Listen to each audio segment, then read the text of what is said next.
Hello and welcome back to all dear students, welcome to career planet. तो बच्चों, career planet के इस मंच में आपका स्वागत है। मेरा नाम शैली गुरवानी और चैप्टर हम पढ़ रहे हैं पी ब्लॉक एलिमेंट्स। तो पी ब्लॉक एलिमेंट्स में पिछली क्लास में हमने ग्रुप 16 कंप्लीट कर लिया। आज हम स्टार्ट करने वाले हैं समूह 17 के तत्व, एलिमेंट्स ऑफ ग्रुप 17, और इन्हें हम बोलते हैं हैलोजन। तो ग्रुप 17 को हमने नाम दिया है हैलोजन। तो पहला सवाल दिमाग में उठेगा कि हैलोजन क्यों बोल रहे हैं। पहले हम स्टार्ट कर देते हैं एलिमेंट्स ऑफ ग्रुप 17। तो बच्चों, एलिमेंट्स ऑफ ग्रुप 17 को हमने नाम दिया है हैलोजन। हैलोजन, हैलो मतलब सॉल्ट, जन मतलब जनरेटिंग एलिमेंट। ठीक है, कोई पूछे हैलोजन तो हम कहेंगे फ्लोरीन, क्लोरीन, ब्रोमीन, आयोडीन और एस्टेनिन। आपको एलिमेंट्स तो याद है। फिर कल बाहर आई आंटी। ठीक है, तो हम कहेंगे okay fluorine, chlorine, bromine, iodine और एस्टेनिन। नेक्स्ट जो एलिमेंट आएगा दैट इज टेंसाइन, एटॉमिक नंबर 117। अब वो रेडियो एक्टिव है, मैन मेड है। ठीक है, अब हुआ क्या, तो सॉल्ट जनरेटिंग एलिमेंट्स क्यों बोला, तो हम कहेंगे साधारण नमक का फॉर्मूला बोलो तो हम कहेंगे सॉल्ट मतलब NaCl, है ना, जनरल दिमाग में यही आता है। तो Cl मतलब क्लोराइड। तो ये खुद नॉन मेटल है और मेटल के साथ मिक्स होके सॉल्ट बनाते हैं, लवण बनाते हैं, like NaCl, KCl, KBr, KI, इस तरह से। ठीक है, तो हम फटाफट स्टडी करते हैं इसको। तो सबसे पहले हैलोजन में हम देखते हैं, यहाँ हमें लिखना है क्या, एलिमेंट्स। आफ्टर दैट हम लिखेंगे इसका परमाणु क्रमांक, एटॉमिक नंबर, और उसके बाद हम डिस्कस कर लेंगे इसका इलेक्ट्रॉनिक कॉन्फ़िगरेशन यानी कि इलेक्ट्रॉनीय विन्यास। ठीक है,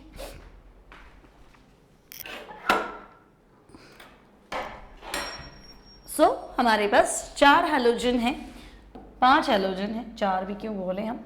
फिर कल बाहर आई आंटी। हालांकि एस्टेनाइन भी रेडियो एक्टिव है ना, लेकिन इसके बाद जो आएगा वो तो बिल्कुल मैन मेड ही हो जाएगा। अब आप सबको पता है बच्चों कि लास्ट के जो 2 एलिमेंट्स है उनमें डिफरेंस 32 का होता है, देन 18, अगेन 18 और उसके बाद 8। तो बच्चे, फ्लोरीन का एटॉमिक नंबर तो हम कहेंगे फ्लोरीन का परमाणु क्रमांक है 7। ठीक है, 7 और 8 तो हम कहेंगे कितना हो गया, क्या हो गया, फ्लोरीन का परमाणु क्रमांक है 9, है ना। भाई कोश में 7 इलेक्ट्रॉन है, फ्लोरीन का परमाणु क्रमांक है 9, तो 9 और 8 कितना हो गया, 17 हो गया। 17 और 18 कितना हो गया, तो हम कहेंगे 35 हो गया।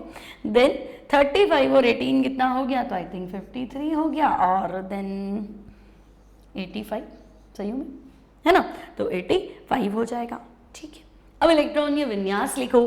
तो बच्चा फ्लोरीन है ना, फ्लोरीन का इलेक्ट्रॉनीय विन्यास तो परमाणु क्रमांक 9 है, तो 2 पे हम बोलेंगे 1:2, 2:2, 2p5, 1:2, 2p5, 9 हो गया। सेट करो, नीचे आओ, तो हीलियम के नीचे उतरेंगे तो नेक्स्ट गैस नियॉन, 2:2 के नीचे 3:2 और 2p5 के नीचे 3p5। Okay, helium neon next gas में आएंगे तो हम कहेंगे next is argon. Now students, पहली बार हमने 18 का डिफरेंस देख लिया, क्लोरीन ब्रोमीन में 18 का डिफरेंस है, तो आपको पता है this is due to filling of electron in 3d orbital. D कक्षक बीच में आ गया, तभी तो 18 का गैप आया। भाई S के 2, P के 6, तो 8 ही हुआ ना। D में 10 भरोगे तभी तो 18 आएगा। तो हम कहेंगे भाई देखो 4:2 अगर आप करते हो तो 4:2 के बाद तो हमें 3D लिखना पड़ता है, सो 3D 10 एंड 4:2 4p5। देन और नीचे उतरो तो हीलियम नियन आर्गन, नेक्स्ट क्या आता है, तो क्रिप्टन। फिर 18 का गैप है तो फिर D भर दो, तो 3D 10 का नेक्स्ट 4D 10, 4:2 4p5 के नीचे उतरेंगे तो उतर जाएंगे, क्या दिक्कत है, 5:2 5p5। नेक्स्ट स्टूडेंट्स, 32 का डिफरेंस आ रहा है, तो हीलियम नियॉन आर्गन क्रिप्टन, अगली गैस है जीनो। सिखाया था आपको, है नी आगर कर जीरो रन, तो है मतलब हीलियम, नी मतलब नियॉन, आगर मतलब आर्गन, कर मतलब क्रिप्टन, जीरो रन जीनॉन हो गया। अब बच्चे 32 का गैप है, तो 32 का गैप है तो F ब्लॉक भर दो, 4F14 5D10 6S2 and 6p5। ठीक है नहीं, अगर कर जीरो रन से हम इनर्ट गैसेस लिख लेंगे, इसको याद रखेंगे। फिर कल बाहर आई आंटी, कोई दिक्कत नहीं है। नेक्स्ट 32 जोड़ लो तो 87, देन 97, देन 117, है ना। तो आप क्या देखेंगे कि अगली जो नेक्स्ट मेंबर आ रहा है 32 के गैप में, वो आएगा 117 पे। तो नया एलिमेंट जो आएगा वो आएगा 117। तो अभी तक तो 118 नोन है ही सही, है ना, तो इसका नेक्स्ट मेंबर भी नोन है, लेकिन वो मैन मेड एलिमेंट है। मिली सेकेंड्स में उसका हाफ लाइफ है, 10 साइन जिसे बोल रहे हैं, अर्धआयुकाल मिली सेकेंड्स में, तो जो चीज़ 1 सेकेंड के लिए भी नहीं रुकते तो उसकी केमिस्ट्री नोन होना मुश्किल है। इनमें अगर मैं बोलूँ तो मैं कहूँगी एस्टेनिन जो है दैट इज क्या बोलेंगे, रेडियो एक्टिव एलिमेंट है। एस्टेनाइन जो है यहाँ पे वो रेडियो एक्टिव तत्व है। ठीक है, ये हैलोजन का जनरल इंट्रोडक्शन हो गया। अब देखो समूह 17 के तत्व बहुत ज्यादा क्रियाशील है।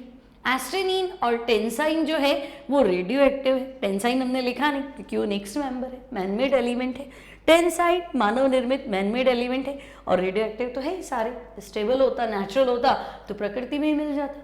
ठीक है, अब परमाणु क्रमांक जो है तो बच्चे इसका परमाणु क्रमांक जो है वो है, इसका परमाणु क्रमांक है 117। ठीक है, अच्छा हैलोजन का मतलब तो हमने लिखा नहीं, सबसे पहले आप ये लिखना हैलोजन, है ना बच्चे। हैलो मतलब सॉल्ट और जन मतलब जनरेटिंग एलिमेंट। ठीक है, ग्रीक में हैलो मतलब हेलो नहीं होता फिर, है ना, हाय हेलो वाला हेलो नहीं होता, पढ़े लिखे लोग हैं तो हेलो मतलब सॉल्ट होता है। ठीक है, तो हैलोजन का एग्जैक्ट मीनिंग क्या है, तो हम कहेंगे हैलोजन का मतलब है लवण बनाने वाले तत्व। सॉल्ट फॉर्मिंग एलिमेंट्स, लवण बनाने वाले तत्व, और उनको हमने नाम दे दिया भाई हैलोजन्स, है ना, सॉल्ट फॉर्मिंग एलिमेंट्स। क्लियर। अब हमने इनका कॉन्फ़िगरेशन तो अभी देखा, है ना। जनरल कॉन्फ़िगरेशन देखो तो हम कहेंगे देखो S में 2 इलेक्ट्रॉन है, P में 5 है, तो सामान्य इलेक्ट्रॉनीय विन्यास मुझे लग रहा है NS2 NP5। अब बाह्यतम कोश में 7 इलेक्ट्रॉन है, अष्टक पूरा करने के लिए 1 ही चाहिए, तो जनरली सबकी ऑक्सीडेशन स्टेट क्या होगी, -1। और ग्रेट टेंडेंसी टूवर्ड्स इलेक्ट्रॉन, है ना, इलेक्ट्रॉन को अट्रैक्ट करने के लिए बहुत ज़्यादा टेंडेंसी दिखाएंगे, और इलेक्ट्रॉन मिल जाए तो मज़ा ही आ जाएगा, उत्कृष्ट गैस बन जाएंगे, सबको यही तो बनना है।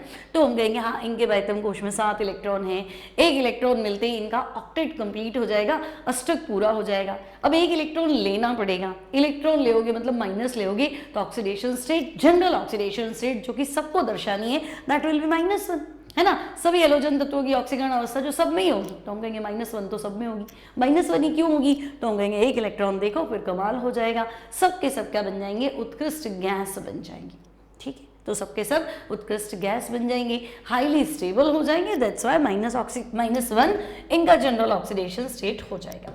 अब इनकी कुछ प्रॉपर्टीज को डिस्कस करते हैं बच्चों। तो पहला है इलेक्ट्रॉनीय विन्यास, है ना, तो हम कहेंगे सामान्य इलेक्ट्रॉनीय विन्यास ग्रुप 17 के तत्वों का जनरल इलेक्ट्रॉनिक कॉन्फ़िगरेशन, मतलब जो सबका होगा, तो तत्वों का सामान्य इलेक्ट्रॉनीय विन्यास, समूह 17 के तत्वों का सामान्य इलेक्ट्रॉनीय विन्यास क्या होगा, तो हम कहेंगे NS2 और NP5। ठीक है, अब परमाणु और आयनन त्रिज्या, तो बच्चे ऊपर से नीचे जाएंगे, एक वर्ग में ऊपर से नीचे जाएंगे तो सबको पता है परमाणु आकार बढ़ेगा, हर ग्रुप में पढ़ते हैं। फ्लोरीन से बड़ा क्लोरीन, क्लोरीन से बड़ा ब्रोमीन और ब्रोमीन से बड़ा आयोडीन। तो हम कहेंगे वर्ग में ऊपर से नीचे जाने पर, या वर्ग 17 पढ़ रहे हैं तो उसमें अप टू डाउन जाएंगे, ऊपर से नीचे जाएंगे। ठीक है, तो वर्ग 17 में ऊपर से नीचे जाने पर परमाणु आकार तो भाई बढ़ता है, चाहे परमाणु आकार बोलो, है ना, सबके सब -1 है, तो आयनन त्रिज्या भी बढ़ती है। ठीक है, आयनन त्रिज्या, आयनिक त्रिज्या ज़्यादा बेटर वर्ड है, आयनिक त्रिज्या बढ़ती है। नेक्स्ट है आयनन विभव। तो बच्चे परमाणु आकार और आयनन विभव इनवर्सली प्रोपोर्शनल होते हैं, है ना। आयनन विभव परमाणु आकार के व्युत्क्रमानुपाती होता है। तो आपने तो लिख दिया कि भाई वर्ग में ऊपर से नीचे परमाणु आकार बढ़ रहा है, तो फिर हमें बताने की जरूरत नहीं है, वर्ग में ऊपर से नीचे जाने पर, वर्ग में ऊपर से नीचे जाने पर आईपी घटता है। बस सीधी सी बात है, अगर एटॉमिक साइज बढ़ेगा तो आईपी घटेगा, कोई टेंशन ही नहीं है। ठीक है, ये जनरल बातें होगी, ये कॉन्फ़िगरेशन है, ये रेडियस है और ये आईपी है। ठीक है, और क्या कैरेक्टर्स है, तो देखो पहला सवाल जो बनेगा इलेक्ट्रॉन लब्धी एंथैल्पी पे बनेगा और इंपॉर्टेंट रहेगा भी, है ना। आपसे तो पूछ ही लिया इसने, क्या कारण है कि हैलोजन की इलेक्ट्रॉन लब्धी एंथैल्पी। तो बच्चे इलेक्ट्रॉन लब्धी एंथैल्पी का मतलब है इलेक्ट्रॉन बंधुता। तो आपसे पूछा है नेगेटिव इलेक्ट्रॉन गेन एंथैल्पी या इलेक्ट्रॉन लब्धी एंथैल्पी जो है वो बहुत ज़्यादा होती है। अब देखो होता क्या है, तो हम कहेंगे हमें एक परमाणु चाहिए जो क्या हो, गैसीय हो। पहली शर्त गैसीय अवस्था में होना चाहिए, दूसरी शर्त न्यूट्रल होना चाहिए, उदासीन, और तीसरा जो कंडीशन है दैट इज आइसोलेटेड, विलिगित। गैसीय, उदासीन, विलिगित परमाणु, और मैं चाहती हूं कि इसमें इलेक्ट्रॉन जोड़ दो। तो भाई अगर तुम इलेक्ट्रॉन जोड़ोगे तो ये कुछ ना कुछ ऊर्जा तो क्या करेगा, मुक्त करेगा, है ना। चीन हो सकता है तुम्हें ही देनी पड़ जाए, है ना, और हो सकता है कि ये दे दे। तो हम तो हैलोजन पढ़ रहे, बहुत जरूरतमंद आदमी, तो हम कहेंगे तो देगा ही देगा और बहुत ज़्यादा ऊर्जा देगा। ठीक है, तो फिलहाल ये जो ऊर्जा मुक्त कर रहा है उस ऊर्जा या ऊष्मा को हम क्या कह रहे हैं, उस ऊर्जा को हम कह रहे हैं electron Labdhi, electron gain enthalpy. अब हमें क्या लिखना चाहिए, हैलोजन का सामान्य इलेक्ट्रॉनीय विन्यास। ठीक है, तो हैलोजन का सामान्य इलेक्ट्रॉनीय विन्यास जो है, हैलोजन का सामान्य इलेक्ट्रॉनीय विन्यास क्या है, तो हम कहेंगे वो है NH2Np5, है ना। यानी इनके बाह्यतम कोश में, इनके बाह्यतम कोश में 7 इलेक्ट्रॉन होते हैं। ठीक है, इनके बाह्यतम कोश में 7 इलेक्ट्रॉन होते हैं। अब क्या करें, तो भाई इनके बाह्यतम कोश का विन्यास है NH2Np5, है ना, और बाह्यतम कोश में कितने इलेक्ट्रॉन हैं, तो हम कह रहे हैं 7 है। ठीक है, तथा एक इलेक्ट्रॉन ग्रहण करने के पश्चात, मान लो इनको अगर हमने एक इलेक्ट्रॉन दे दिया, तो बताओ, तो बच्चे एक इलेक्ट्रॉन इनको मिल गया तो मजे ही आ गए, है ना। एक इलेक्ट्रॉन हो गया तो तुम कहोगे 7 तो है ही, एक इलेक्ट्रॉन ग्रहण करने के पश्चात ये अपना अष्टक पूर्ण कर लेते हैं। ठीक है, अब तुम्हें पता है कि जिसका अष्टक पूरा है उसकी तो जिंदगी की समस्या ही खत्म, है ना। अष्टक पूरा 8 करने तो हर कोई तो मर जा रहा है, 8 इलेक्ट्रॉन 8 इलेक्ट्रॉन 8 इलेक्ट्रॉन, तो आप तो एक इलेक्ट्रॉन मिलते ही अष्टक पूर्ण हो गया। तो हम कहेंगे अब तो ये हाईली स्टेबल हो जाते, तो ये अपना अष्टक पूर्ण कर लेते हैं तथा स्थायी विन्यास प्राप्त कर लेते हैं, मतलब इनर्ट गैस बन जाते हैं, ऐसे लिख दो, स्थायी विन्यास प्राप्त कर लेते हैं।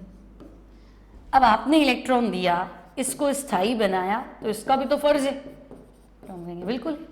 बदले में ये क्या करेगा, तो बदले में ये बहुत सारी ऊर्जा क्या करेगा, मुक्त करेगा। तो अगर ये बहुत सारी ऊर्जा मुक्त करेगा, ऊर्जा मुक्त करेगा, इसका मतलब इलेक्ट्रॉन लब्धी एंथैल्पी क्या है, ज्यादा है। नेगेटिव वैल्यू कह रहा है, तो नेगेटिव मतलब मुक्त होना, ऊष्माक्षेपी अभिक्रिया, है ना। तो तुम कहोगे स्थायी विन्यास प्राप्त कर लेता है, अतः तथा बहुत अधिक ऊर्जा,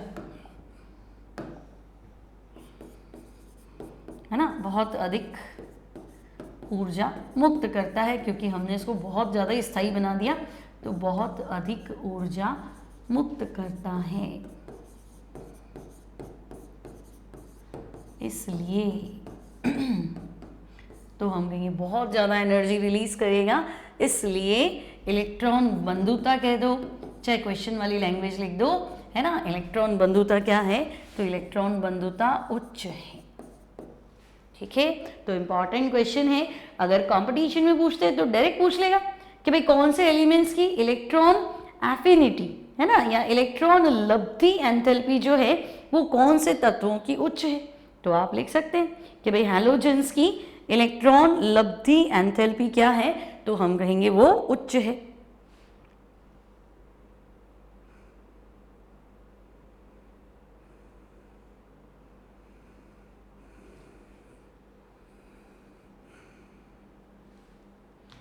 ओके, चलो आगे बढ़ते हैं। नेक्स्ट क्वेश्चन क्या है हमारे पास, तो नेक्स्ट है, क्या कारण है कि क्लोरीन की ऋणात्मक इलेक्ट्रॉन लब्धी एंथैल्पी फ्लोरीन से उच्च है।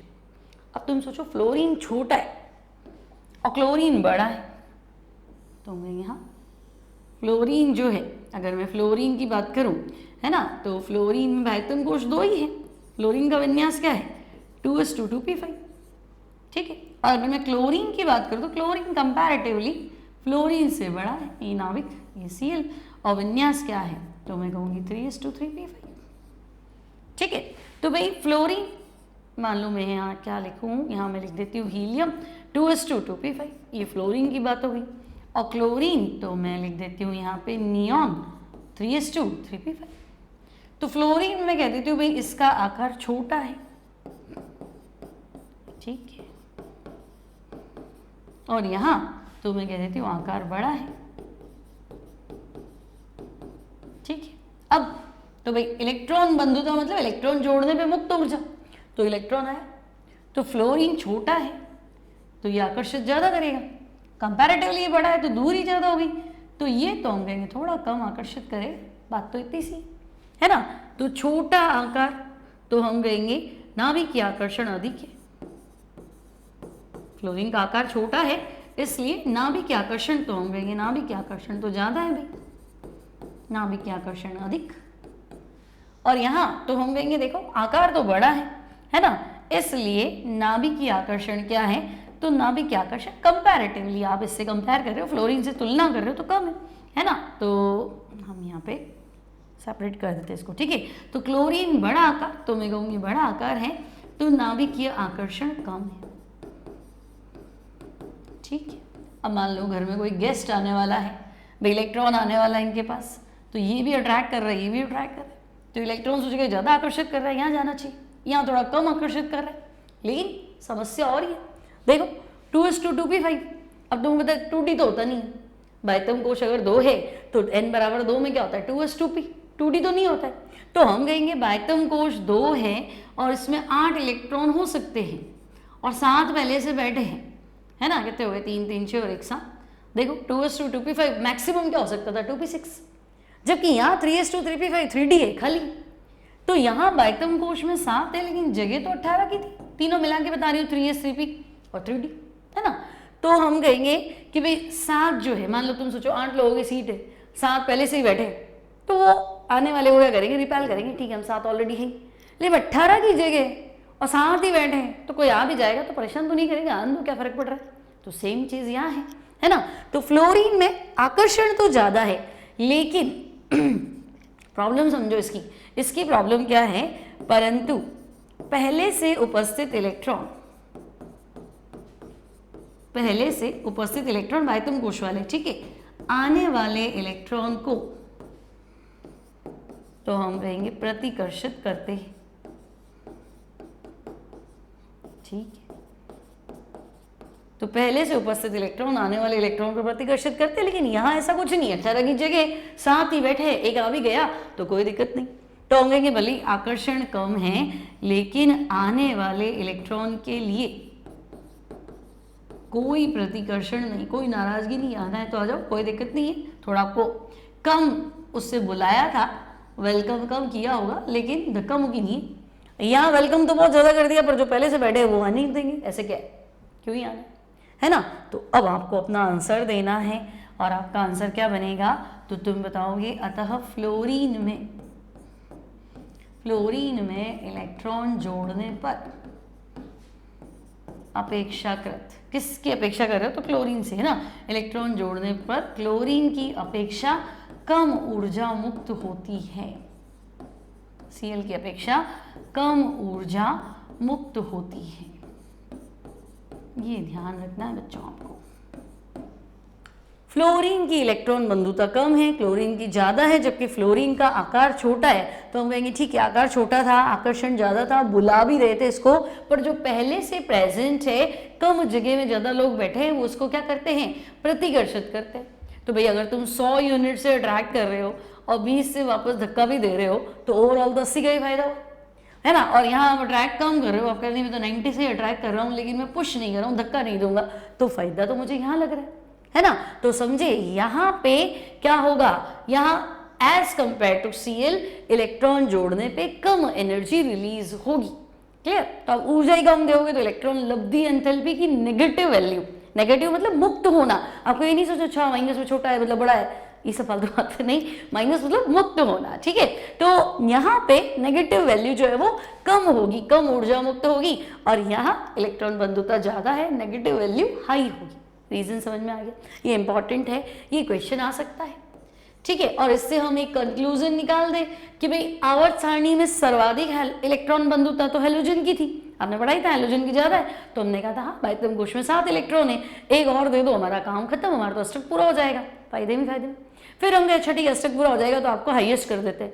अब आपके भी तो घर में 4 मेंबर है, fluorine, chlorine, bromine, iodine, astatine, radioactive है तो नहीं गिना, तो 4 मेंबर में तो हम कहेंगे हमारा छोटा मेंबर इतना स्मार्ट नहीं है, सेकंड नंबर वाला मेंबर हमारा बहुत स्मार्ट है ना। तो क्लोरीन की इलेक्ट्रॉन बंधुता फ्लोरीन से ज्यादा है, तो हेलोजन तो पूरी टेबल में सबसे ज्यादा थे, और इनके घर में क्लोरीन सबसे स्मार्ट निकला, तो पूरी आवर्त सारणी में सर्वाधिक इलेक्ट्रॉन बंधुता Cl की है। न जाने कितनी बार ये सवाल आपका कंपटीशन में पूछा जा चुका है, तो आपको बताना है। अतः आवर्त सारणी में सर्वाधिक इलेक्ट्रॉन बंधुता, ठीक है, सर्वाधिक इलेक्ट्रॉन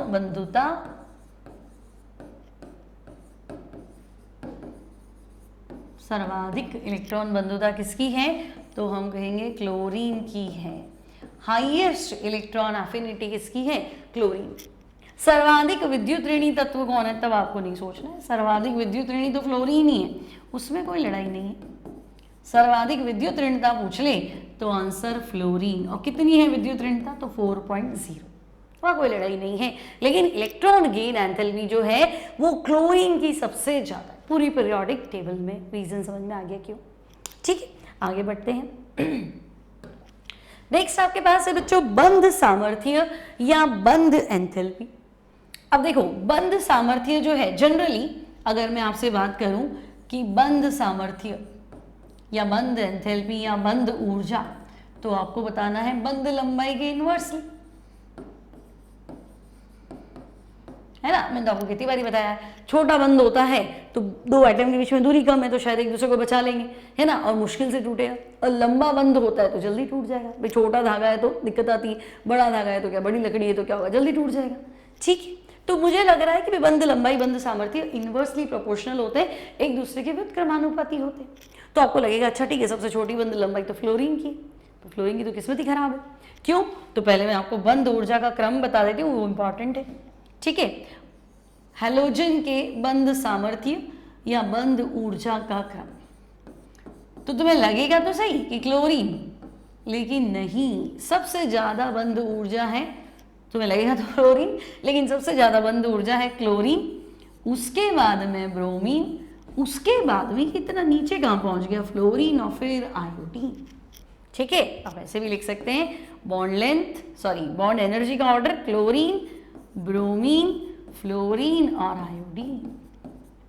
अब क्या समस्या हो गई, ऐसा क्या तकलीफ हुआ फ्लोरीन को कि इसमें भी कंपीट नहीं कर पाया, इसमें पीछे रह गया। तो हम कहेंगे देखो फ्लोरीन के साथ प्रॉब्लम क्या है, कम उम्र में सब कुछ मिल जाता है ना, तो थोड़ा टेंशन हो जाता है ना, कहते हैं तो ये छोटा सा है यार, तो उम्र ही क्या है, और इतना सब कुछ कमा लिया, इतना सब कुछ देखो, ये है ये है, ये नजर लग जाती है। तो सेम बेचारे फ्लोरीन के साथ भी प्रॉब्लम है, सबसे छोटा सा है, विद्युत ऋणता भी ज़्यादा है, और बहुत ज़्यादा इलेक्ट्रॉन को अट्रैक्ट कर रहा था, एनर्जी भी हाईएस्ट देनी चाहिए थी, बट ठीक है क्लोरीन से थोड़ा पिछड़ गया, कोई बात नहीं। लेकिन बंध लंबाई तो छोटी है ना, तो बंध ऊर्जा ज़्यादा होनी चाहिए थी, ये तो किसी ने भी नहीं सोचा होगा कि इतना पीछे आ जाएगा अपने ही ग्रुप में तीसरे नंबर पे।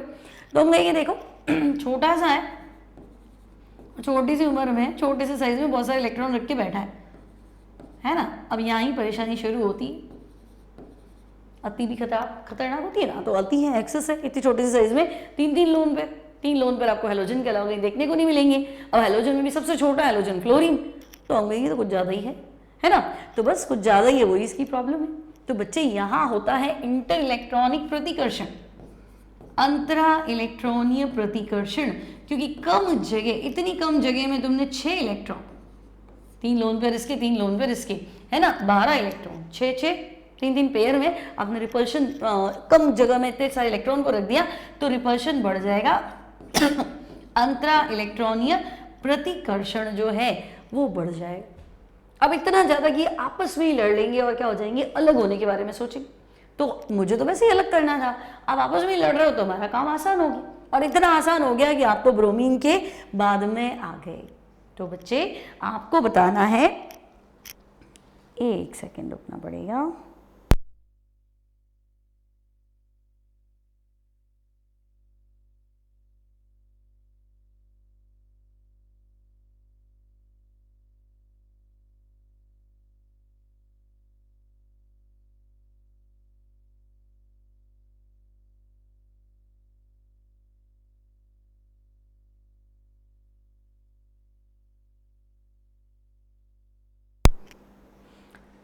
ओके, तो हमें क्या लिखना चाहिए, तो रीज़न बता देते हैं हम। क्या रीज़न बैठेगा, तो आपको लिखना है फ्लोरीन में छोटा आकार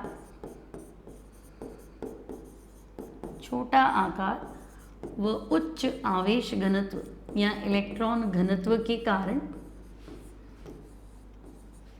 उच्च इलेक्ट्रॉन घनत्व के कारण अंतरा इलेक्ट्रॉनीय रिपल्शन, प्रतिकर्षण, अंतरा इलेक्ट्रॉनीय प्रतिकर्षण होता है। इस कारण बंद ऊर्जा का मान कम हो जाता है। ठीक है, इनकी बॉन्ड एनर्जी, बॉन्ड एंथैल्पी की वैल्यू क्या हो जाएगी, तो हम कहेंगे कम हो जाएगी, बंद एंथैल्पी का मान कम हो जाता है। तो ये देखो सीधे 3 नंबर में आ गया। ठीक है, तो ये है बॉन्ड एंथैल्पी या बॉन्ड एनर्जी इतनी कम क्यों हुई, इंपॉर्टेंट है भाई, है ना। कंपटीशन पॉइंट ऑफ व्यू में भी बच्चों ये बहुत इंपॉर्टेंट सवाल है, क्योंकि ये तो बच्चों को पता होता है कि हाँ थोड़ी प्रॉब्लम है, लेकिन ये नहीं पता है कि प्रॉब्लम सीधे इसको 3 नंबर पे पहुंचा देगी। ठीक है, तो ये चीज़ आपको पता होनी चाहिए कि भाई प्रॉब्लम तो है, लेकिन प्रॉब्लम से ये बच्चा पहुंच कहाँ गया, बहुत ही आगे पहुंच गया ये बेचारा, 3 नंबर पे पहुंच गया।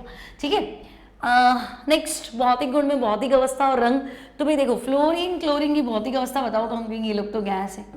एक ऐसी अधातु जो द्रव अवस्था में होती है, आंसर लिक्विड अवस्था में कौन है, ब्रोमीन। मरकरी फटाक से याद आ जाता है, धातु जो द्रव अवस्था में मरकरी। ठीक है, तो नॉन मेटल भी याद रखो ब्रोमीन। ठीक है, एक ऐसी अधातु जो द्रव अवस्था में है, आंसर ब्रोमीन। और आयोडीन, तो आपने पढ़ा ना आयोडीन क्या होती है, वाष्पशील ठोस। वॉयलेट वॉलेटाइल सॉलिड, वॉयलेट मतलब बैंगनी, वॉलेटाइल मतलब वाष्पशील और ठोस। अब वो कह रहा है कलर भी बता दो, तो बच्चे कलर बताए तो बताए थे। फ्लोरीन जो है आपकी वो हल्के पीले रंग की होती है, कलरलेस भी लिखा हो तो भी, लाइट येलो होता है वैसे। क्लोरीन तो नाम से पकड़ो, क्लोरीन नाम ही से पड़ा, येलो ग्रीन है ना, पीले हरे रंग की जो गैस निकली थी। ठीक है, तो क्लोरीन, येलो ग्रीन लिख दूं, तो क्लोरीन मतलब yellow green, chlorine. Bromine brown, तो लाल भूरी गैस, लाल भूरी वाष्प, प्रैक्टिकल करेंगे ही सही। ठीक है, और आयोडीन तो वॉयलेट वॉलेटाइल सॉलिड, तो वॉयलेट मतलब बैंगनी। ठीक है, तो ये बैंगनी ठोस, इसकी वाष्प बन जाती है, वैसे तो ये लिक्विड है, पर गर्म करते ही, किसी को भी गर्म करते हैं एक बार तो वेपर आ जाती है, फिर वेपर जम जाती है टेस्ट ट्यूब में, लिक्विड में आ जाती है, तो रेडिश ब्राउन वेपर। क्लोरीन मैंने बता दिया, क्लोरीन येलो ग्रीन और फ्लोरीन। अब सहसंयोजक यौगिक है लेकिन कलर्ड है, तो हम कहेंगे इनके जो बाह्यतम कोश के इलेक्ट्रॉन है, जैसे ही लाइट पड़ती है वे हायर में चले जाते हैं। अब फ्लोरीन तो वैसे ही छोटा सा है, इसके इलेक्ट्रॉन टाइटली बॉन्डेड है, तो ये इतना जंप नहीं कर पाते, है ना, क्योंकि इनको बहुत ज़्यादा एनर्जी चाहिए। तो वो ज़्यादा एनर्जी चाहिए तो तुम कहोगे यार एनर्जी और लैम्डा तो बेचारे इन्वर्स है ना, तो एनर्जी बहुत ज़्यादा चाहिए तो लैम्डा कम वाला, तो वॉयलेट इंडिगो वाली रेंज अगर ये अवशोषित कर लेगा तो फिर दूर कहीं जाके देखिएगा तो ये बिल्कुल कलर कम दिखता है, हल्का पीला दिखता है। और बैंगनी जो है, आयोडीन जो है वो बैंगनी क्यों है, तो आयोडीन का आकार बहुत बड़ा है ना, तो वैसे इलेक्ट्रॉन थोड़े ढीले बने, तो दृश्य प्रकाश क्षेत्र से जब लाइट इन पे गिरती है तो इसका इलेक्ट्रॉन आराम से ऊपर चला जाता है, तो बहुत कम ऊर्जा चाहिए, तो बहुत ज़्यादा लैम्डा जो है वो अवशोषित करता है, तो ज़्यादा लैम्डा आपका येलो ऑरेंज रेड, तो फिर जाके दिखेगा कहाँ, तो आगे वाले कॉम्प्लीमेंट्री, तो कॉम्प्लीमेंट्री वॉयलेट है, दैट्स वाई इनके कलर होते हैं। तो आपसे पूछा जाएगा कि भाई हैलोजेंस जो है वो कलर्ड क्यों है, सभी हेलोजन रंगीन है, कुछ ना कुछ कलर आ रहा है, तो रीजन आपको देना है कि विजिबल लाइट जब इन पे पड़ती है तो ये उसको एब्जॉर्ब कर लेते हैं, दृश्य प्रकाश क्षेत्र में विकिरणों का अवशोषण, जैसे ही लाइट पड़ेगी उसकी रेडिएशंस को क्या करेगा, एब्जॉर्ब करेगा, और इलेक्ट्रॉन को एनर्जी मिल गई तो कूदेगा, उछलेगा, तो लोअर से हायर में जंप कर जाते हैं। ठीक है, तो इलेक्ट्रॉन, बाह्यतम कोश के इलेक्ट्रॉन उत्तेजित होकर कहाँ चले जाएंगे, हायर एनर्जी जोन में चले जाएंगे, दैट्स वाई ये कलर्ड दिखते हैं। अब फ्लोरीन में हल्का कलर क्यों है, क्योंकि ज़्यादा एनर्जी चाहिए, है ना, ज़्यादा एनर्जी चाहिए तो कम वेवलेंथ वाले रेडिएशंस को उसने खा लिया, वॉयलेट इंडिगो तो खा ही गया, तो दिखेंगे हल्के वाले। और आयोडीन में कम एनर्जी चाहिए, तो कम एनर्जी चाहिए तो ज़्यादा वेवलेंथ वाले रेडिएशंस जो है वो ये उठाएगा, तो ऑरेंज रेड तो ये उठा लेता है, इसलिए ये वॉयलेट इंडिगो टाइप दिखता है। ठीक है, तो ये आपका हैलोजन्स कलर्ड क्यों है। आफ्टर दैट आपसे पूछा जाता है बच्चों ऑक्सीडेशन स्टेट। तो देखो मैंने आपको कहा था जनरल अगर मैं बात करूं तो जनरल इलेक्ट्रॉनिक कॉन्फ़िगरेशन है NS2 Np5, सबके बाह्यतम कोश में 7 है, एक तो सबको चाहिए ताकि 8 हो जाए, तो सभी के सभी -1 ऑक्सीडेशन स्टेट को दिखाएंगे। लेकिन अब इलेक्ट्रॉन उछल उछल के डी में जाएगा तो हम यहाँ जाएगा, तो फ्लोरीन में नहीं जाएगा, बाकी तो जाएगा ना, तो हम कहेंगे हाँ, तो ऑल्टरनेट ऑक्सीडेशन स्टेट चलती है। फिलहाल NS2 Np5 कहता है कि बाह्यतम कोश में एक अनपेयर्ड इलेक्ट्रॉन है, तो सामान्य ऑक्सीकरण अवस्था 1 मान लो sp3 संकरण से, फिर जंप करेगा तो 3 आएगी, फिर जंप करेगा तो 5 आएगी, और जंप करेगा तो 7 आएगी, ऑल्टरनेट चलती है। तो क्लोरीन, ब्रोमीन, आयोडीन +1 +3 +5 और +7 ऑक्सीडेशन स्टेट भी शो करता है। रीजन आपको पता है कि भाई इनमें तो डी ऑर्बिटल होता है, फ्लोरीन में कहाँ से लाओगे डी ऑर्बिटल, और फ्लोरीन कब से प्लस होने लग गया, फ्लोरीन पूरी पीरियोडिक टेबल का हाईएस्ट इलेक्ट्रोनेगेटिव एलिमेंट है, तो वो अकेला माइनस रहेगा, उसके सामने कोई भी आ जाए वो माइनस रहेगा। ठीक है, तो उसके सामने कुछ भी हो वो माइनस रहेगा, वो कभी प्लस नहीं हो ही नहीं सकता। ठीक है, तो ये अब ठीक है, आपसे कह दिया कि चलो ऑक्सीडेशन स्टेट तो ये है, समझाओ ऑक्सीकरण अवस्थाओं का एक्सप्लेनेशन दो। तो देखो हम अगर हैलोजन की ऑक्सीकरण अवस्थाओं को डिस्कस करें,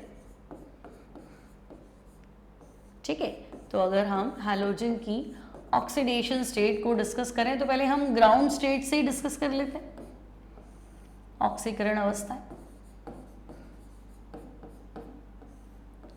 ठीक है, तो आपने कहा कि भाई सामान्य इलेक्ट्रॉनीय विन्यास जो था, है ना, ग्राउंड स्टेट की बात करें, वैसे आपने बताया कि सामान्य इलेक्ट्रॉनीय विन्यास NS2 है, Np5 है, S में 2 इलेक्ट्रॉन, P में 5 इलेक्ट्रॉन, तो हम ग्राउंड स्टेट बना लेते हैं।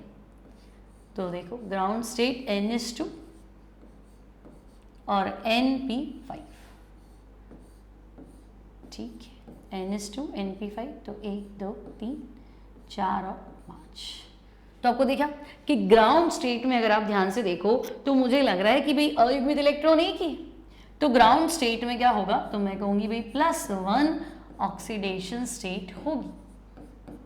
तो मान लो तुमसे पूछ ले कि हैलोजन निम्नतम अवस्था में कौन सी ऑक्सीकरण अवस्था दर्शाते, तो भाई एक ही अयुग्मित इलेक्ट्रॉन है, संकरण भी कौन सा होगा, तो हम कहेंगे निम्नतम अवस्था में तो sp3 हो जाएगा, है ना, तो निम्नतम अवस्था में sp3 संकरण द्वारा +1 ऑक्सीकरण अवस्था दिखाते हैं। ठीक है, अब अगर हम बात करें कि नहीं इसको छोड़ो, आप ऐसा करो फर्स्ट एक्साइटेड स्टेट की बात करो, है ना, प्रथम उत्तेजित अवस्था। ठीक है, तो भाई उत्तेजित अवस्था मतलब इलेक्ट्रॉन को आगे जंप करना है, तो देखो S में कितने हैं, तो मैं कहूंगी S में 2 हैं, P में कितने हैं, तो P में 5 इलेक्ट्रॉन है, 1 2 3 4 और 5, लेकिन अब तो मुझे जंप कराना है तो मैं ND भी बना लेती हूँ, तो 1 2 3 4 और 5 ये ND। तो भाई अगर ये जंप करके आगे आ गया ये, तो अब तो मुझे समझ में आया संकरण बनेगा sp3d, और अब आपको दिख रहा है अयुग्मित इलेक्ट्रॉन कितने हैं, तो मैं कहूँगी अयुग्मित इलेक्ट्रॉन तो 3 है, तो अब तुम्हें देखना है कि यहाँ होगी +3 ऑक्सीडेशन स्टेट, और संकरण कौन सा होगा बच्चे, तो हम कहेंगे संकरण होगा sp3d। देख लो एक ही तो जंप करेगा, सबसे नजदीक और डबल, ठीक है, इसको मत जम करा देना, खुद खाली होके आगे थोड़ा ना जाओगे, खुद का घर तो रहना चाहिए ना, तो डबल करके आगे, जो डबल है उसको आगे भेज दो। ठीक है, अब आपसे कहा जाए कि नहीं आप ऐसा करो, सेकेंड एक्साइटेड स्टेट। ठीक है बच्चे, दूसरी उत्तेजित अवस्था सेकेंड एक्साइटेड स्टेट में बताओ। तो हम कहेंगे ठीक है, बता देते हैं। देखो इसको भी यूं का यूं रखो, NS, यहाँ पे 2 इलेक्ट्रॉन है, इसको जंप कराओ आगे। तो देखो P में तो आपके 3 है ना, 1 2 3, और D में आगे भेज दो, तो 1 2 3 4 और 5, तो भेज देते हैं आगे। एक भेज दें, ये लो। तो अब देखो, तो 2 भेजने ना, हाँ एक और भेज दिया। तो अब मुझे दिख रहे हैं अयुग्मित इलेक्ट्रॉन कितने, 5, तो ऑक्सीडेशन स्टेट 5 आएगी। 1 हो गई, 3 हो गई, लेकिन संकरण तो सबको लेना पड़ेगा ना, तो sp3d2। तो मैं कहूँगी सेकेंड एक्साइटेड स्टेट में +5 ऑक्सीडेशन स्टेट है, और अगर आप संकरण की बात कर रहे हो तो वो संकरण होना चाहिए sp3d2। गिन लो, 1 S 3 P 2 T। ठीक है, और अगर हम बात करें कि नहीं भाई थर्ड एक्साइटेड स्टेट में बताओ, ठीक है, तो बच्चे तीसरी उत्तेजित अवस्था थर्ड एक्साइटेड स्टेट। तो देखो S, अब यहां तो आपका एक ही है, सबको जम करा दो। तो 1 2 3 और फिर आगे जम करा लेते हैं। तो अब आएगा मेरे पास, ठीक है ना, इसको भी जम करा दूं, तो ये हो गया 3। तो अब देखा तो मैं sp3d3, तो बच्चे अब ऑक्सीडेशन स्टेट है +7 ऑक्सीडेशन स्टेट, और संकरण है sp3d3। तो आपसे पूछा जाएगा +1 ऑक्सीडेशन स्टेट, तो हम कहेंगे ग्राउंड स्टेट में, 3 तो प्रथम उत्तेजित अवस्था में, 5 तो दूसरी उत्तेजित अवस्था में, और 7 तो हम कह देंगे थर्ड एक्साइटेड स्टेट में। सिंपल है हैलोजन का ऑक्सीडेशन स्टेट। इसके बाद अगर हम बात करें ऑक्सीडेशन स्टेट के बाद, तो नेक्स्ट टॉपिक आता है हमारे पास रिएक्टिविटी, क्रियाशीलता। तो देखो हमारे पास 4 हैलोजन है, मोटे मोटे तौर पे अगर हम बताएं तो हम कहेंगे हाँ फ्लोरीन, क्लोरीन, ब्रोमीन और आयोडीन। ठीक है, अब ऊपर से नीचे जाओ, तो बच्चे वर्ग में ऊपर से नीचे जाएंगे तो परमाणु आकार तो बड़े, फ्लोरीन से बड़ा क्लोरीन है, उससे बड़ा ब्रोमीन है, उससे बड़ा आयोडीन है।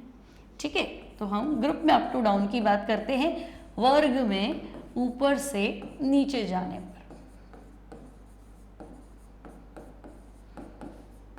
ठीक है, अब अगर एटम का साइज बढ़ रहा है, तुम्हें पता है सबके सब -1 ऑक्सीडेशन स्टेट दिखाएंगे। भाई अगर मेटल होता तो मेरी एक्टिविटी दर्शाती इलेक्ट्रॉन छोड़ने से, भाई इनको इलेक्ट्रॉन छोड़ना है, मैं मेंटली प्रिपेयर होंगी। तो हैलोजन से तो तुम्हें ये नहीं सोचना चाहिए 1 छोड़ेगा 3 छोड़ेगा, वो ऑक्सीकरण अवस्था है ना। ऑक्सीकरण अवस्था और संयोजकता अलग कॉन्सेप्ट है। ठीक है, तो हम कहेंगे भाई जनरल अगर आप बात करें हैलोजन्स की, तो इनकी नेचर इलेक्ट्रॉन एक्सेप्ट करने की, इनको -1 बनना है। बाकी तो ठीक है, कंडीशंस होती है ना भाई, जैसे तुमने पढ़ा SF6 है, SCl6 तो नहीं है ना। तो वो डिपेंड कर रहा है, उनका इलेक्ट्रॉन आगे जंप करता है, उसके लिए सेंट्रल एटम का साइज कितना है, साइड एटम की इलेक्ट्रोनेगेटिविटी कितनी है, तो कंडीशंस अप्लाइड होती है, तब वो बातें आती है। फिलहाल अगर मैं कहूँ कि हैलोजन, तो तुम कहोगे मैडम बाह्यतम कोश में 7 इलेक्ट्रॉन है, तो पक्की चीज़ क्या है, तो जिसके पास 7 है उसको 8 करने, तो उसकी नेचर है इलेक्ट्रॉन एक्सेप्ट करना। तो मैं कहूँगी अच्छा मुझे ये मान के चलना है कि इनकी क्रियाशीलता इलेक्ट्रॉन ग्रहण करने के आधार पर डिसाइड करूंगी। यही अगर मैं ग्रुप 1 लिख देती ना, हाँ लीना की रब से फरियाद, तो मैं तुम्हें कहती परमाणु आकार बढ़ रहा है, इलेक्ट्रॉन त्यागने की प्रवृत्ति बढ़ रही, क्योंकि मैं सोडियम को प्लस ही मानूंगी, मेरा दिमाग थोड़ा खराब है, उसको माइनस मानूंगी। लेकिन क्लोरीन ब्रोमीन होगा तो मैं सोचूंगी ना Cl- बन जा, Br- बन जा, तकलीफ क्या है। ठीक है, तो भाई परमाणु आकार बढ़ रहा है, तो आप यहाँ लिखेंगे इलेक्ट्रॉन ग्रहण करने की क्षमता या प्रवृत्ति। तो ठीक है, ग्रहण तो सबको ही करना है, लेकिन थोड़ा सा फर्क पड़ जाएगा, इलेक्ट्रॉन ग्रहण करने की प्रवृत्ति जो है वो घटेगी, क्योंकि इसका आकार बड़ा है और फ्लोरीन जो है वो सबसे छोटा है। ठीक है, तो एटम का साइज बढ़ेगा, इलेक्ट्रॉन एक्सेप्ट करने की टेंडेंसी क्या हो जाएगी, तो हम कहेंगे थोड़ी मुश्किल। तो भाई इलेक्ट्रॉन ग्रहण करेगा, माइनस बनेगा, तभी तो रिएक्शन होगी, तो हम कहेंगे क्रियाशीलता तो बच्चे क्रियाशीलता जो है वो घटती है। फ्लोरीन सबसे ज्यादा क्रियाशील, क्लोरीन, ब्रोमीन और आयोडीन क्योंकि इलेक्ट्रॉन एक्सेप्ट नहीं कर पा रहा तो क्रियाशीलता घट रही। अब बच्चे फंसते हैं कि यार ऑक्सीकारक क्षमता और अपचायक क्षमता ये नहीं समझ में आ रही, तो एक सीख ली, एक घट रही तो दूसरा तो बढ़ ही रही, ऑब्वियस सी बात है ना। तो अगर मैं मोटा हो रहा हूँ तो ऑब्वियस मैं मोटा हो रहा हूँ तो मैं खा रहा हूँ, उसमें तो कोई टेंशन नहीं है ना। तो ठीक है, तो फिर एक ऑक्सीकारक क्षमता, अपचायक क्षमता। तो ऑक्सीकारक अगर हम दिमाग लगाए, ऑक्सीकारक ऑक्सीकरण करने वाला, दूसरे का ऑक्सीकरण करना है, खुद का क्या होना है, अपचय। ऑक्सीकारक ऑक्सीडाइजिंग एजेंट, ऑक्सीडेंट ऑक्सीकरण करने वाला, तो सामने वाले का ऑक्सीकरण करेगा ना, है ना। तो सामने वाले का ऑक्सीकरण करेगा तो खुद का क्या होगा, तो हम कहेंगे अपचय, यानी इलेक्ट्रॉन ग्रहण करना। तो आपने तो पहले ही लिख दिया इलेक्ट्रॉन ग्रहण करने की प्रवृत्ति घट रही, तो खुद का अपचयन करना तो मुश्किल हो रहा है। तो अब खुद का ही अपचयन नहीं कर पाएगा तो सामने वाले का ऑक्सीकरण कैसे करेगा। तो हम कहेंगे ऑक्सीकारक क्षमता जो है वो घट रही, ऑक्सीकारक सामर्थ्य, ऑक्सीकारक क्षमता वो घट रही। और अगर एक घट रही है तो दूसरी अपने आप बढ़ रही। तो अगर ऑक्सीकारक क्षमता घट गई तो अपचायक क्षमता बढ़ गई, है ना। रिड्यूसिंग स्ट्रेंथ, रिड्यूसिंग पावर, अपचायक सामर्थ्य, तो तुम बताओगे बढ़ेगा। ठीक है, तो फ्लोरीन, क्लोरीन, ब्रोमीन और आयोडीन, इनमें सबसे बढ़िया ऑक्सीकारक कौन है, तो मैं कहूंगी फ्लोरीन, है ना। ऑक्सीकारक क्षमता का क्रम बता दो।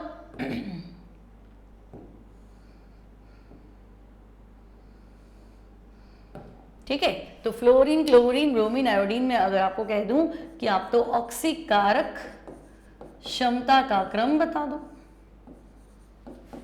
है ना, तो हम कहेंगे ऑक्सीकारक क्षमता सबसे बढ़िया फ्लोरीन, फिर क्लोरीन, फिर ब्रोमीन और फिर आयोडीन। ठीक है, हालांकि ऑक्सीडाइजिंग और रिड्यूसिंग स्ट्रेंथ जो है वो हवा में नहीं, जलीय विलयन में डिसाइड होती है और पूरी ओवरऑल जो है कैलकुलेशंस का आंसर होता है। ठीक है, तो अगर मैं आपको कहूं कि ऑक्सीकारक सामर्थ्य कैलकुलेट करो, किसी भी एलिमेंट का ऑक्सीकारक सामर्थ्य, है ना, ऑक्सीकारक सामर्थ्य ज्ञात करोगे। आपने निकाला कैसे, ठीक है, आपने तो जनरल आइडिया दे दिया क्या क्या हुआ होगा, क्योंकि ऑक्सीकारक अपचयन, ऑक्सी रिडॉक्स जो है ना वो हम इको सॉल्यूशन में बात करते हैं, जलीय विलयन में होने वाली अभिक्रियाएं हैं। ठीक है, तो ऑक्सीकारक अपचयक सामर्थ्य भी आप जलीय विलयन में बात करोगे, तो हम कहेंगे हाँ, तो फिर सारी बातें बताओ। ठीक है, तो हम कैसे ज्ञात करते हैं, आपने कह दिया फ्लोरीन जो है वो बेस्ट है, तो बोलो भाई फ्लोरीन बेस्ट क्यों, आपने तो क्लोरीन को भी पीछे रख दिया और फ्लोरीन जो है वो आपका बेस्ट हो गया। तो हम कहेंगे कि वो हम निकालेंगे इलेक्ट्रोड पोटेंशियल से। देखो मान लो सबसे पहले मेरे पास कोई भी हैलोजन है, तो ऑक्सीकारक मैं तो F का बताऊंगी, फ्लोरीन तुमने कहा बेस्ट ऑक्सीडाइजिंग एजेंट है, मतलब दूसरे का ऑक्सीकरण करेगा, खुद का अपचय, तो भाई F फ्लोरीन इलेक्ट्रॉन लेगा ना, F2 थोड़ा ना लेगा। तो हम कहेंगे सीधी सी बात है, तो आप तो F2 लेके बैठे हो, तो पहले हम क्या करेंगे, इससे हमें देनी पड़ेगी वियोजन ऊर्जा, क्योंकि मुझे फ्लोरीन चाहिए, मैं फ्लोरीन का ऑक्सीकारक सामर्थ्य बता सकती हूँ, इसका नहीं। तो हम कहेंगे ठीक है, पहले इसको तोड़ने के लिए एनर्जी खर्च कर देते हैं, अब मुझे तो एक ही चाहिए, तो x2 को हम कन्वर्ट करेंगे x में, तो पहला खर्चा हो गया मेरा डिसोसिएशन एनर्जी। अब आपको पता है कि भाई चलो ये डिसोसिएशन एनर्जी होगी, अब ये खुद का क्या करेगा, अपचयन, तभी तो दूसरे का क्या करेगा, ऑक्सीकरण। तो ये आपके पास गैसेस स्टेट में आ गया, आपने इसको इलेक्ट्रॉन दिया तो ये बन गया x माइनस। तो भाई आपने अभी तो पढ़ा था कि गैसीय विलगित उदासीन परमाणु में इलेक्ट्रॉन जोड़ने पे मुक्त ऊर्जा तो इलेक्ट्रॉन बंधुता। तो देखो पहले ये तुमने दी है तो प्लस लिख देती हूँ, और ये तुम्हें मिली है इलेक्ट्रॉन बंधुता तो मैं माइनस लिख देती हूँ। और तुम्हें लगा कि सबसे बढ़िया तो इलेक्ट्रॉन बंधुता किसकी थी, इलेक्ट्रॉन बंधुता तो क्लोरीन की थी, आप तो बेस्ट आंसर फ्लोरीन दे रहे हो। तो हम कहेंगे सारा डेटा कैलकुलेट हो क्या है, रुको फिर ये भी गिन लो। फ्लोरीन में तो अंतरा इलेक्ट्रॉन या प्रतिकर्षण था, तो वैसे ही जल्दी टूट जाता, तो या तो मेरा खर्चा ही कम था। ठीक है, कम मिला पर खर्चा भी तो कम है। ठीक है, अब ये हो गया, तो मुझे तो सारी चीज़ें जल में निकालनी है, पानी में बताना है ना, तो x माइनस गैस तोड़ना चाहिए, मुझे तो हाइड्रेटेड चाहिए, तो भाई यहाँ पे भी ऊर्जा मिलती है और वो है जल योजन ऊर्जा, है ना, और वो मुझे मिली है तो मुझे लिखना चाहिए माइनस हाइड्रेशन एंथैल्पी। अब वे सारा कैलकुलेशन में जुगाड़ बिठाएंगे तो हम कहेंगे ठीक है, इन सबको कैलकुलेट करेंगे ना तो जो फाइनल आंसर है वो हमारा डिसाइड करता है इलेक्ट्रोड पोटेंशियल या फिर ऑक्सीकारक सामर्थ्य। ठीक है, तो ये आपको बताना है कि भाई ये इस तरह से कुछ है। क्लियर? अब आपको क्या देखना है कि सबसे बढ़िया ऑक्सीकारक फ्लोरीन है और हम ये सारी चीजें पानी में डिसाइड करते, अतः फ्लोरीन जल से क्रिया करके, फ्लोरीन को अगर मैं पानी से रिएक्ट कराऊं तो फ्लोरीन बहुत अच्छा ऑक्सीकारक है ना, तो फ्लोरीन जल से क्रिया करके इसको O2 में ऑक्सीकृत कर देती है, पानी में से ऑक्सीजन बाहर निकालने में समर्थ है और किसी में दम नहीं है। ठीक है, O2 में ऑक्सीकृत करती है। लेकिन जब मैं दूसरे हैलोजन की बात करूंगी ना तो उनमें इतना दम नहीं है फ्लोरीन जितना, जबकि अन्य हैलोजन जल से क्रिया करके, तो यहां तो वो बनाएंगे HX तथा HOX, लाइक HOCl मान लो, हाइपोक्लोरस एसिड है ना, हाइपोहेलस एसिड बनाते। ये इंपॉर्टेंट है बच्चे, कंपटीशन पॉइंट ऑफ व्यू से जेई वगैरह में इस पैटर्न पे अच्छे क्वेश्चंस आते। तो फ्लोरीन के बाद ऑक्सीजन भी बहुत अच्छा ऑक्सीकारक है, तो आपको पूछे कि फ्लोरीन के बाद क्लोरीन भी होता ना, तो क्लोरीन में इतना पावर नहीं है कि पानी से ऑक्सीजन को बाहर निकाल दे। फ्लोरीन तगड़ा है, वो निकाल देगा, क्लोरीन ऐसा नहीं कर पाएगा। Chlorine plus Cl2 plus water ले लो, आगे आएगा तो HCl और HOCl, लेकिन फ्लोरीन प्लस वाटर ले लो तो पक्का है HF और O2, तो वो ऑक्सीजन बाहर निकाल देगा। ठीक है, अब आपने कहा भाई रिएक्टिविटी बता दो, क्रियाशीलता तो हमने बताई दी कि ऊपर से नीचे जाते क्रियाशीलता घट रही है ना, तो हम अगर बोले हैलोजन का रिएक्टिविटी ऑर्डर समझा दो, क्रियाशीलता क्रम, तो ये तो पक्का है, आपने पढ़ा कि फ्लोरीन अंधेरे में क्रिया कर लेती है, क्लोरीन को सनलाइट चाहिए, ब्रोमीन को भी सनलाइट चाहिए, आयोडीन को तो हीट चाहिए। ठीक है, अब अगर मैं आपसे कहूं कि भाई मेरे पास ऐसा कुछ है X2 प्लस मैंने लिख दिया यहाँ पे Cl माइनस, और मेरे पास आंसर हो गया X माइनस और Cl2, तो X2 बराबर क्या होगा पहचान, तो तुम खुद देखो इस अभिक्रिया में तुम्हें क्या नजर आ रहा है। तो हम कहेंगे देखो Cl माइनस था, X2 ने क्या किया, Cl से इलेक्ट्रॉन छीन ली, मतलब अभिक्रिया देख के तो मुझे लग रहा है Cl बेचारा थोड़ा कमजोर पड़ रहा है, इसके बाद अच्छे खासे इलेक्ट्रॉन थे है ना, लेकिन X ने इलेक्ट्रॉन छीन ली, मतलब X2 की क्रियाशीलता Cl2 से ज्यादा है, तभी तो Cl2 बाहर आ गया, X माइनस बन के आ गया। तो क्लोरीन से इलेक्ट्रॉन छीनने वाला कौन पैदा हुआ, तो क्लोरीन से तगड़ा कौन है, फ्लोरीन। तो यहाँ तुम्हें सीधा आंसर देना है कि यहाँ X2 बराबर क्या है, तो यहाँ X2 बराबर है F2। ठीक है, ये पहला क्वेश्चन। मान लो एक और क्वेश्चन लिखते हैं, मान लो तुम्हारे पास लिखा है ट्वाइस X माइनस, ठीक है, और यहाँ है Cl2, और अब मेरे पास आंसर है Cl माइनस और X2। ठीक है, मतलब X माइनस के कांटेक्ट में क्लोरीन आया तो क्लोरीन ने इससे इलेक्ट्रॉन छीन लिए और उसको छोड़ दिया कि तू बाहर चला जा, तो क्लोरीन इससे ज़्यादा ताकतवर है। तो ऐसा कब पॉसिबल था कि भाई क्लोरीन की क्रियाशीलता इससे ज़्यादा है, तो दो केस हो सकते हैं, ब्रोमीन भी हो सकता है, आयोडीन भी हो सकता है ना। तो यहाँ तुम्हें आंसर बताना है कि भाई लो क्या आंसर होगा, तो हम कहेंगे यहाँ, मान लो यहाँ तुमसे पूछ लिया X माइनस कौन है क्वेश्चन में, तो तुम कहोगे क्लोरीन तेज पढ़ रहा है, तो क्लोरीन तो Br से भी तेज पढ़ सकता है और I से भी तेज पढ़ सकता है। तो बच्चे यहाँ पे क्लोरीन X माइनस जो है वो Br माइनस भी हो सकता था और I माइनस भी हो सकता था। ठीक है, ये यहाँ तक कोई दिक्कत नहीं है ना। और इसमें एक और हम लाइन जोड़ दें यहाँ पे, है ना, फ्लोरीन जो है वो पानी से रिएक्ट करेगा, ये इंपॉर्टेंट रहेगा बच्चों। फ्लोरीन अगर जल से भी क्रिया करेगा ना, तो मैं इसको ऐसे कर देती हूँ, तो फ्लोरीन तो बनाएगा HF और ऑक्सीजन मुक्त करेगा, लेकिन इसके अलावा कोई भी हैलोजन जल से क्रिया करेगा तो उसमें दम नहीं है कि वो ऑक्सीजन को बाहर निकाल पाए। ठीक है, तो चाहे आपके पास क्लोरीन हो चाहे ब्रोमीन हो, उससे कोई फर्क नहीं पड़ेगा। ये हाइपोक्लोरस एसिड है, वो हाइपोब्रोमस एसिड है। ठीक है, तो ये इस तरह से आपको ध्यान रखना है। क्लियर? तो यहाँ हो गया आपका हैलोजन की रिएक्टिविटी और इनका जनरल इंट्रोडक्शन। अब मैं नेक्स्ट क्लास में मिलूंगी जहां हम डिस्कस करेंगे हैलोजन के oxy acids, inter halogen compound, chlorine preparation और इसके एक्स्ट्रा पॉइंट्स। तो मिलते हैं नेक्स्ट क्लास में। Till then take care, keep studying and good bye.